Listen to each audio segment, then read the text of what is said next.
हरे कृष्णा। आप सभी का स्वागत है इस पवित्र श्रावण मास की सुंदर कथा में। मंगला गौरी व्रत कथा तीसरा मंगलवार संयोग से आज नाग पंचमी का भी उत्सव मनाया जा रहा है और आज की तारीख 29 जुलाई 2025 देवी पार्वती को समर्पित ये मंगला गौरी का व्रत करने वाले को हर प्रकार की मनोवांछित वर प्रदान होता है। विशेष प्रकार की माता पार्वती को अत्यंत प्रिय है ये व्रत। चलिए आज की इस शुभ अवसर पर हम आपको मंगला गौरी व्रत की कथा श्रवण कराते हैं। भगवान शिव से इस मंगला गौरी व्रत के विषय में सुनकर सनत कुमार ने कहा, हे प्रभु, सबसे पहले इस व्रत को किसने किया था और किसको इसका फल प्राप्त हुआ था? जिस प्रकार से मुझे इसके प्रति निष्ठा करके मुझे ये बताइए। ये सुनकर भगवान शिव ने कहा, हे सनत कुमार, पूर्व काल में कुरुक्षेत्र में श्रुति कीर्ति नामक एक विद्वान कीर्तिशाली शत्रुओं को नाश करने वाले 64 कलाओं का ज्ञाता धनु विद्या में कुशल एक ऐसा राजा हो गया। पुत्र के सिवा सभी सुख चीज़ों का उस राजा के पास था, इसलिए वह राजा संतान के विषय में अत्यंत चिंता में रहता था। जब और धन पूर्वक देवी आराधना करने लगी तब उनकी देवी प्रसन्न होकर उन्हें ये वचन बोली, सुव्रत वर मांगो। ये सुनकर सुकीर्ति ने कहा, हे देवी, अगर आप मुझ पर प्रसन्न हैं तो मुझे सुंदर पुत्र दीजिए जिसकी कृपा से अन्य किसी वस्तु का अभाव नहीं है। इसका ये वचन सुनकर पवित्र मुस्कान वाली देवी ने कहा, हे राजन, तुमने अत्यंत दुर्लभ वर मांगा है, लेकिन फिर भी कृपा वर्ष तुम्हें देता हूँ। लेकिन सुनिए, अगर परम गुणी पुत्र चाहिए तो वो केवल 16 वर्ष तक जीवित रहेगा। अगर रूप में विद्या में विहीन पुत्र चाहिए तो वह दीर्घ जीवायु रहेगा। देवी ये वचन सुनकर राजा चिंतित हो उठे। फिर से अपनी पत्नी से परामर्श करके उसने गुणवान और सभी गुण लक्षणों से संपन्न 16 वर्ष की आयु वाला पुत्र मांगा। तब देवी ने भक्ति प्रसन्न राजा से कहा, हे नृपराज, मेरे मंदिर के सामने एक वृक्ष है, उससे एक फल लाकर मेरी आज्ञा से अपनी भार्या को भक्षण करने के लिए दीजिए। ये सुनकर खाकर उसे गर्भधारण करेगी। और गर्भधारण किया। 10वें महीने में उसने देवपुत्र तुल्य सुंदर पुत्र को जन्म दिया। तब वर्ष शोक दोनों से युक्त राजा ने जातक धर्म आदि संस्कार किए। भगवान शिव का स्मरण करते हुए उस पुत्र का नाम चिरायु रखा। उसके बाद पुत्र के 16 वर्षीय होने पर पत्नी सहित राजा चिंता में पड़ गए। विचार करने लगे कि ये पुत्र बड़े कष्ट से प्राप्त हुआ, मैं इसकी दुखित मृत्यु अपने सामने कैसे देख सकता हूँ। ऐसा विचार करके राजा ने पुत्र को उसके मामा के साथ काशी भेज दिया। प्रस्थान के समय राजा की पत्नी अपने भाई से कहा कि कारपट का वेश धारण करके आप मेरे पुत्र को काशी ले जाइए। मैंने भगवान मृत्युंजय का जाप पुत्र के लिए प्रार्थना की है और कहा है, विशेष आप जगत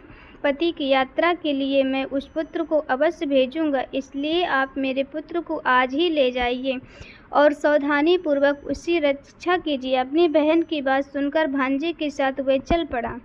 कई दिनों तक चलते चलते वह आनंद नामक नगर में पहुंचा। वहां सभी प्रकार की समृद्धियों से संपन्न वीरसेन नाम वाले राजा रहते थे। उस राजा की एक सर्व लक्षण संपन्न युवा अवस्था प्राप्त मनोहर और रूप लक्षणी मंगला गौरी नामक कन्या थी। वह कन्या नगर के उपवन में क्रीड़ा करने के लिए गई हुई थी। उसी समय एक चिरायु और उसका मामा वे दोनों वहां पहुंच गए और उन कन्याओं को देखने की लालसा से वहीं विश्राम करने लगे। इसी बीच विनोदपूर्वक क्रीड़ा करते हुए उन कन्याओं में से किसी ने एक राजकुमारी को रंड या कुवचन कह दिया। उस अवसर वचन को सुनकर ऐसे अनुचित बात को बोली रही थी कि मेरे कुल में इस प्रकार की नहीं करता। मंगला गौरी की कृपा से और उनके व्रत के प्रभाव से विवाह के समय मेरे हाथ से अक्षत पड़ेंगे। हे सखी, वह अगर अल्प आयु वाला भी होगा तो उसके बाद भी सभी कन्याएं अपने अपने घर चली आईं। वही दिन राजकुमारी के विवाह का था, बल्कि देश के द्रोण नामक राजा के सुकृत नाम वाले पुत्र के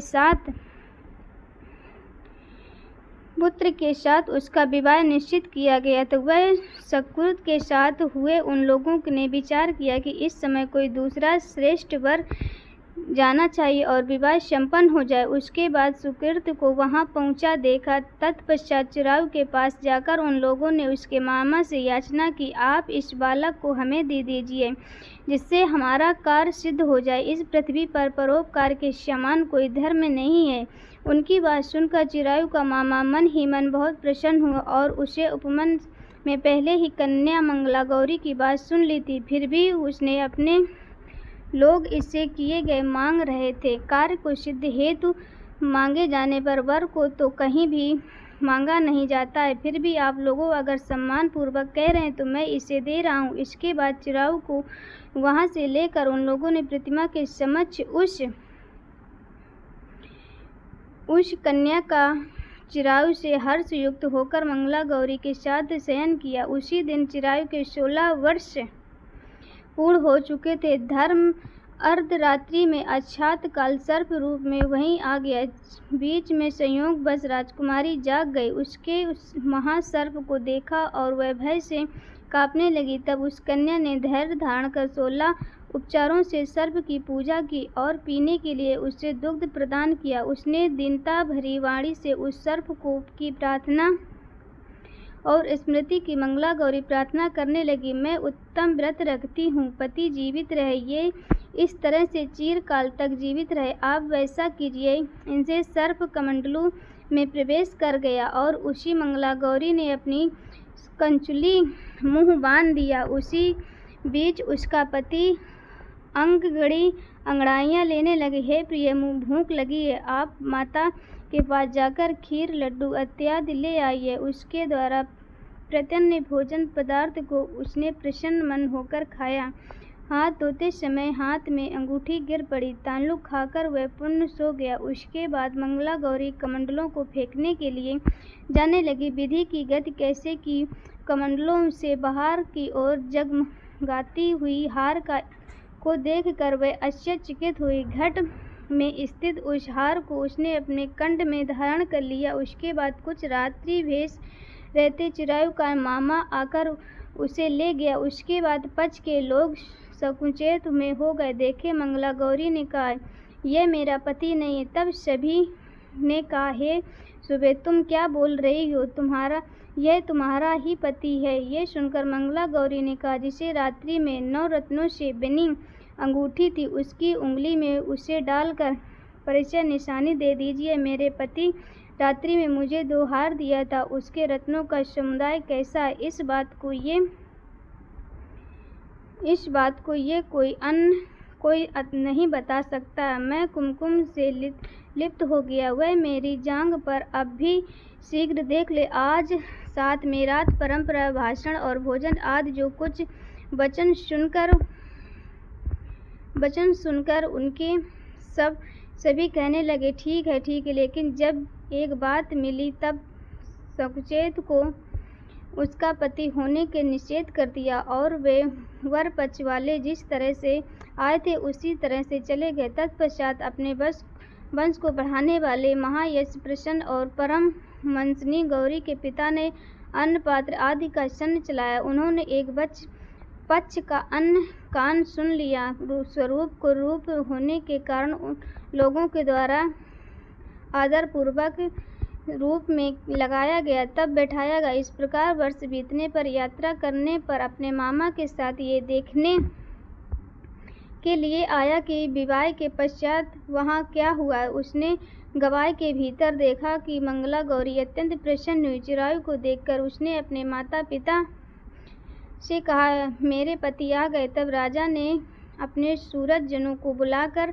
सभी परिजनों को यानी निशानियों को देखकर मंद मुस्कान वाली अपनी कन्या चिरायु को सौंप दिया। राजा के शिष्य जनों के साथ लेकर विवाह का उत्सव कराया। उसके बाद राजा वीरसेन ने वस्त्र आभूषण आदि सेना, घोड़े, हाथी, रथ अन्य सभी बहुत सारी सामग्री देकर उन्हें विदा किया। इसके बाद अपने कुल को आनंदित करने वाला वह चिरायु पत्नी सहित मामा को साथ लेकर सेना के साथ अपने नगर पहुंच गए। तब लोगों के मुख से ये सुनने को आया, माता पिता को विश्वास नहीं। उन्होंने सोचा कि प्रारब्ध अनाथालय कैसे आ सकता है। इससे वह अपने माता पिता के पास आ गया।